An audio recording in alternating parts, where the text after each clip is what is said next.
So hello guys, welcome back to my channel. और आज के वीडियो काफ़ी इंपॉर्टेंट होने वाला है क्योंकि आज के इस वीडियो में हम बात करने वाले हैं ऐसे 50 जीके एमसीक्यू जो कि रेलवे एग्ज़ाम में पूछे जा चुके हैं और ये चांस है कि ये अदर एग्ज़ाम में भी पूछे जा सकते हैं। तो यहाँ सभी क्वेश्चंस को अच्छी तरह से याद में रख लेना है क्योंकि सभी क्वेश्चन इंपॉर्टेंट है पेपर के पॉइंट ऑफ व्यू। और हाँ, मेरे आंसर देने से पहले अपना एक आंसर टिक कर लेना और मुझे अंत में बताना कि कितने आंसर आपके सही होते हैं। शुरुआत करते हैं आज के हमारे इस जी के स्टडी की। तो सबसे पहला प्रश्न है, हड़प्पावासी किस वस्तु के उत्पादन में सर्वप्रथम थे? तो इसका सही जवाब है ऑप्शन नंबर सी, कपास। हड़प्पावासी कपास में के उत्पादन में सर्वप्रथम थे। अब अगला सवाल है, नंद वंश का संस्थापक कौन था? इसका सही जवाब हो जाएगा ऑप्शन नंबर ए, महापद्मनंद। नंद वंश का संस्थापक था। अब नेक्स्ट क्वेश्चन है, भारतीय संस्कृति का स्वर्ण युग यानी गोल्डन एज कौन सा था? तो इसका सही जवाब है ऑप्शन नंबर डी, गुप्त काल। भारतीय संस्कृति का स्वर्ण युग था गुप्त काल। क्वेश्चन मोस्ट इंपॉर्टेंट है, इसे अच्छी तरह से याद में रख लेना है। अब नेक्स्ट क्वेश्चन की बात करते हैं, हर्षवर्धन के समय में कौन सा चीनी तीर्थयात्री भारत आया था? तो इसका सही जवाब है option number D, Hiuen Tsang. Hiuen Tsang जो था वो भारत आया था और एक वो चीनी यात्री था जो हर्षवर्धन के समय में भारत आया था, यानी भारत की यात्रा की थी। अब नेक्स्ट क्वेश्चन है, पोस्ट ऑफिस के लेखक कौन है? यानी पोस्ट ऑफिस पुस्तक के लेखक कौन है? तो इसका सही जवाब है option number C, Rabindranath Tagore. Post office पुस्तक के लेखक है रविन्द्रनाथ टैगोर। अगला सवाल, निम्नलिखित में से किसने सत्याग्रह शब्द को गढ़ा था? तो इसका सही जवाब है option number B, Mahatma Gandhi. Mahatma Gandhi ने सत्याग्रह शब्द को गढ़ा था।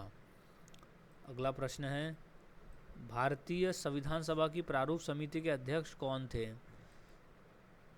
तो सही जवाब है option number B, B R Ambedkar. Doctor B R Ambedkar थे मसौदा समिति के अध्यक्ष। मसौदा समिति हो या प्रारूप समिति हो, तो संविधान सभा में प्रारूप समिति यानी मसौदा समिति के अध्यक्ष थे डॉक्टर बी आर अम्बेडकर। अब नेक्स्ट क्वेश्चन है, संविधान के व्याख्याकार और संरक्षक कौन है? तो सही जवाब है ऑप्शन नंबर सी, सर्वोच्च न्यायालय। सर्वोच्च न्यायालय होता है व्याख्याकार और संरक्षक संविधान का। नेक्स्ट क्वेश्चन है, नालंदा विश्वविद्यालय किस लिए विश्व में प्रसिद्ध था? तो वो था बौद्ध धर्म दर्शन के लिए विश्व में प्रसिद्ध था नालंदा विश्वविद्यालय। नेक्स्ट क्वेश्चन, उच्चतम न्यायालय के न्यायाधीशों की सेवानिवृत्ति की आयु क्या है? तो वो है 65 वर्ष। ऑप्शन नंबर ए इसका सही जवाब हो जाएगा। उच्चतम न्यायालय के न्यायाधीशों की सेवानिवृत्ति की आयु है 65 वर्ष। ये मोस्ट इंपॉर्टेंट क्वेश्चन है और बार बार पूछा जाने वाला ये प्रश्न है। अगला सवाल है, तमिल का गौरव ग्रंथ जीवक चिंतामणि किससे संबंधित है? तो सही जवाब है ऑप्शन नंबर ए, जैन धर्म से संबंधित है। तमिल का गौरव ग्रंथ जीवक चिंतामणि जैन धर्म से संबंधित है। अब अगला सवाल है, मौर्य साम्राज्य में प्रचलित मुद्रा का क्या नाम था? तो इसका सही जवाब है ऑप्शन नंबर ए, पन। मौर्य साम्राज्य में प्रचलित मुद्रा का नाम था पन। क्वेश्चन मोस्ट इंपॉर्टेंट है, अच्छी तरह से याद में रख लें। अब नेक्स्ट क्वेश्चन है, सिंधु घाटी सिंधु सभ्यता निम्नलिखित में से किस युग में पड़ता है? तो वो है ऑप्शन नंबर डी, आद्य ऐतिहासिक काल में पड़ता है सिंधु सभ्यता। अब अगला सवाल है, न्याय दर्शन को प्रचारित किया था किसने? तो वो गौतम बुद्ध ने किया था न्याय दर्शन को प्रचारित। अगला सवाल है, किस मुगल शासक ने 2 बार शासन किया? तो सही जवाब है ऑप्शन नंबर सी, हुमायूं ने। हुमायूं ने 2 बार शासन किया था। अगला सवाल है, छत्रपति शिवाजी महाराज का राज्याभिषेक कहाँ हुआ था? तो सही जवाब है ऑप्शन नंबर बी, रायगढ़ किले में। छत्रपति शिवाजी महाराज का राज्याभिषेक हुआ था रायगढ़ किले में। अगला सवाल है, नालंदा विश्वविद्यालय की स्थापना किस युग में हुआ था? तो वो था गुप्त काल, गुप्त युग में हुआ था नालंदा विश्वविद्यालय की स्थापना। अब अगला सवाल है, भारतीय संविधान सभा में महिला सदस्यों की कुल संख्या कितनी थी? ये क्वेश्चन काफ़ी बार पेपर में आया हुआ है, इसे मोस्ट आईएमपी कर ले। तो इसका सही जवाब हो जाएगा ऑप्शन नंबर डी, 15। महिलाओं की संख्या थी 15 संविधान सभा में। अगला सवाल, यादव सम्राटों की राजधानी कहाँ थी? तो सही जवाब है ऑप्शन नंबर सी, देवगिरी में। देवगिरी में थी यादव सम्राटों की राजधानी। अब अगला सवाल है, आगरा नगर की स्थापना किसके द्वारा की गई थी? तो सही जवाब है option number C, Sikandar Lodhi के द्वारा की गई थी आगरा नगर की स्थापना। अगला प्रश्न है, संघ की कार्यपालिका शक्ति निहित होती है राष्ट्रपति में। राष्ट्रपति में संघ की कार्यपालिका शक्ति निहित होती है। नेक्स्ट क्वेश्चन है, मूल संविधान में कितनी अनुसूचियां थी? सो 8। ऑप्शन नंबर ए इसका सही जवाब हो जाएगा, मूल संविधान में 8 अनुसूचियां थी। अगला प्रश्न, किस मुगल शासक का 2 बार राज्याभिषेक हुआ? वो है औरंगजेब का। ऑप्शन नंबर डी इसका सही जवाब हो जाएगा, औरंगजेब का 2 बार राज्याभिषेक हुआ था। नेक्स्ट क्वेश्चन है, भूगोल का जनक किसे माना जाता है? तो इसका सही जवाब है ऑप्शन नंबर सी, इरोटोस्थनीज। इरोटोस्थनीज को माना जाता है भूगोल का जनक। अगला प्रश्न है, सिंधु घाटी की सभ्यता में घोड़े के अवशेष कहाँ मिले थे? तो सही जवाब है ऑप्शन नंबर ए, सूरकोटदा। सूरकोटदा में मिले थे घोड़े के अवशेष। अब नेक्स्ट प्रश्न है, चरक संहिता नामक पुस्तक किस विषय से संबंधित है? तो वो है चिकित्सा से। तो ऑप्शन नंबर सी इसका सही जवाब हो जाएगा, चरक संहिता नामक पुस्तक जो है वो चिकित्सा से संबंधित है। अगला प्रश्न है, भारत में ग्रांड ट्रंक रोड किसने बनवाई थी? तो वो शेरशाह सूरी ने बनवाई थी। ऑप्शन नंबर सी इसका सही जवाब हो जाएगा, भारत में Grand Trunk Road Sher Shah Suri द्वारा बनाई गई थी। अब अगला प्रश्न है, महात्मा गांधी ने सत्याग्रह क्रियाविधि सबसे पहले कहाँ प्रयुक्त की? सही जवाब है ऑप्शन नंबर बी, चंपारण में। महात्मा गांधी ने सत्याग्रह क्रियाविधि सबसे पहले चंपारण में प्रयुक्त की थी। अगला प्रश्न है, सिखों के अंतिम गुरु कौन थे? तो वो थे Guru Gobind Singh. Option number B इसका सही जवाब हो जाएगा, गुरु गोविंद सिंह जी थे सिखों के अंतिम गुरु। नेक्स्ट प्रश्न है, ऋग्वेद में सबसे पवित्र नदी किसे माना गया है?